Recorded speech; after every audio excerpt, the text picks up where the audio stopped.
Merhaba arkadaşlar, kanalıma hoş geldiniz.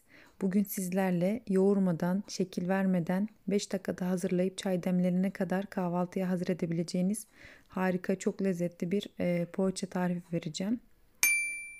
Ben buna borcam poğaçası diyorum. Pazar kahvaltılarınız için de harika bir alternatif.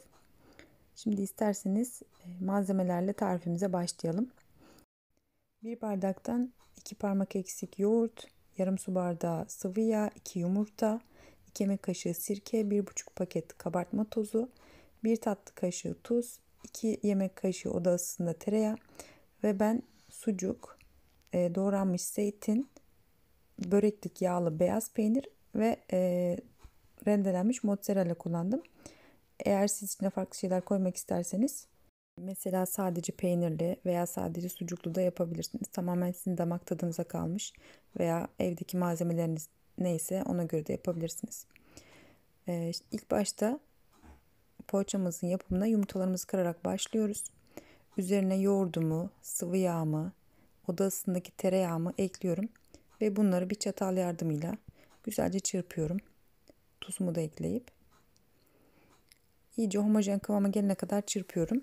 Burada tereyağının oda ısısında olması önemli.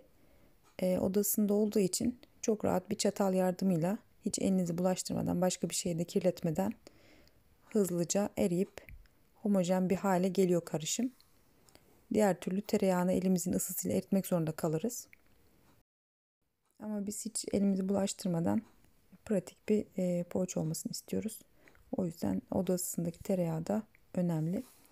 Burada 2 yemek kaşığı sirkemi de ekliyorum üzerine.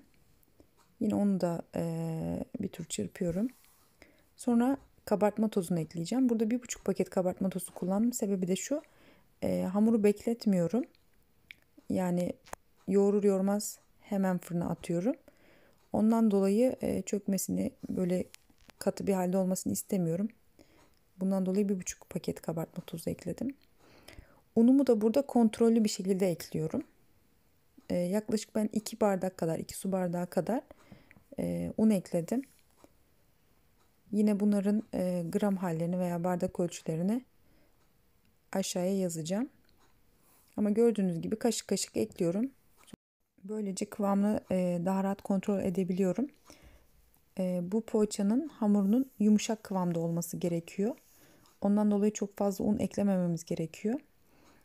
Burada hamurumuzun kıvamını, yani ne kadar un eklememiz gerektiğini, yumurtamızın büyüklüğü, yoğurdumuzun sulu veya katı kıvamda olması da çok fazla etkilediğinden dolayı, yani herkesin un ölçüsü birbirinden biraz farklı olacaktır. Burada gördüğünüz gibi ben de yavaş yavaş ekledim. Şöyle elle yoğrulacak kıvamda değil ama çatalla karıştırdığımız zaman toparlandı bayağı bir. Bundan sonra sucuklarımı ekledim. Doğranmış zeytinyağlı zeytinlerimi ekledim. Karışık zeytinimi ekledim. Bunları da bir tur böyle çatalla karıştırıyorum. Çok fazla karıştırıp ezmenize gerek yok. Şöyle bir tur içine karıştırsanız yeter. Sonrasında peynirlerimi de ekledim. Onları da aynı şekilde yavaşça hamura yedirdim. Ve yine bu malzemeleri ekledikten sonra peynirin suyundan dolayı ve zeytindeki yağdan dolayı hamurum bir tık daha cıvıklaştı, fark ettiyseniz. Şimdi burada da çok az, yarım kaşık, bir kaşık hafif hafif böyle üzerine un ekleyerek hamurun kıvamını kontrollü bir şekilde ayarlamaya çalışıyorum. Çok az üzerine gezdirir şekilde, ama hiçbir şekilde gördüğünüz üzere elimi değdirmedim hamura. Tamamen çatalla poğaçamı hazır ettim.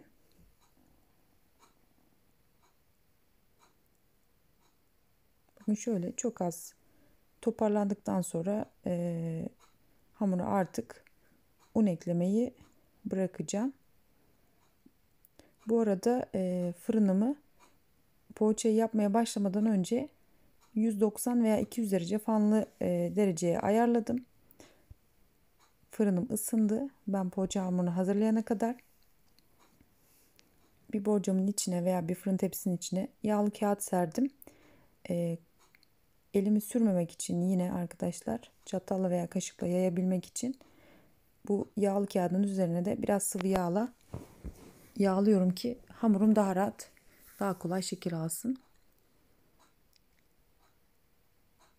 Bu şekilde tepsiye döküp üzerine yine yağlı bir kaşıkla veya az önce kullandığım yağlı olan kaşıkla düzleyeceğim. Üzerine yine biraz zeytinyağı gezdireceğim. Sonrasında ben üzerine biraz kekik gezdirdim. Siz burada çörek otu da atabilirsiniz. Çok hafif böyle susam da gezdirebilirsiniz. Çok az mor haşhaş da dökebilirsiniz. Veya kırmızı pul biber de olabilir buna. Çok yakışır. Canınız ne istiyorsa damak tadınıza göre, göz zevkinize göre istediğiniz her şeyle süsleyebilirsiniz. Veya bu şekilde dediğim gibi üzerine biraz zeytinyağı gezdirip bu şekilde de bırakabilirsiniz. Ben burada yumurta sarısı falan kullanmadım. Hiç gerek yok yani bu poğaçada yumurta sarısına. Zeytinyağı gerçekten çok yakışıyor. Çok da lezzet veriyor hamura. İçindeki sucuktan, peynirden, zeytinden dolayı sadece zeytinyağı gezdirmeniz yeterli. Gördüğünüz gibi çok çok pratik. Hiçbir yer kirlenmedi. Elimiz dahi değmeden 5 dakikada malzemeleri hazırladık. Çayımız demlenene kadar poğaçamız da bir yandan pişmeye hazır oldu. Ben 200 derece fırında, fanlı fırında yaklaşık 20-25 dakikada poğaçamı pişirdim. Dışı böyle şöyle yeni fırından çıktı bu hali. Dışı çıtır çıtır, içi de yumuşacık bir poğaça.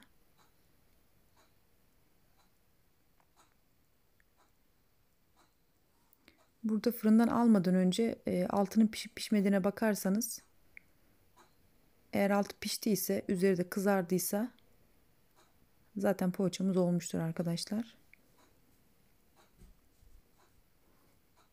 Çok fazla un koymadığımızdan dolayı da içi de böyle pamuk gibi yumuşacık, hafif pizzamsı bir poğaça oldu. Hem çok doyurucu hem de kahvaltıya gerçekten çok yakışan bir poğaça. Ailecek biz severek yiyoruz. Siz de denerseniz ve yorum kısmına yazarsanız çok çok memnun olurum.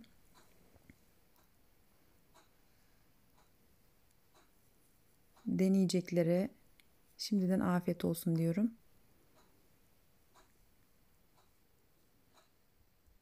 Bakın burada yakından da göstereyim. 1,5 paket kabartma tozu koyduğumuz için çok güzel kabardı içi. Hem puf puf oldu, yumuşacık oldu. Hem de içindeki tereyağı ve sirkeden dolayı dışı kıyır kıyır oldu. Hem de içindeki malzemelerden dolayı böyle mini pizza tadında. Çok lezzetli, çok da doyurucu. Böyle acil gelen misafirlere de böyle 5 dakikada yapıp hazırlayabileceğiniz veya pazar kahvaltılarına tercih edebileceğiniz bir tarif kesinlikle. Eğer tarifimi beğendiyseniz kanalıma abone olmayı ve diğer tariflerimden haberdar olmak için bildirim zilini açmayı unutmayın. Hepinize hayırlı günler diliyorum.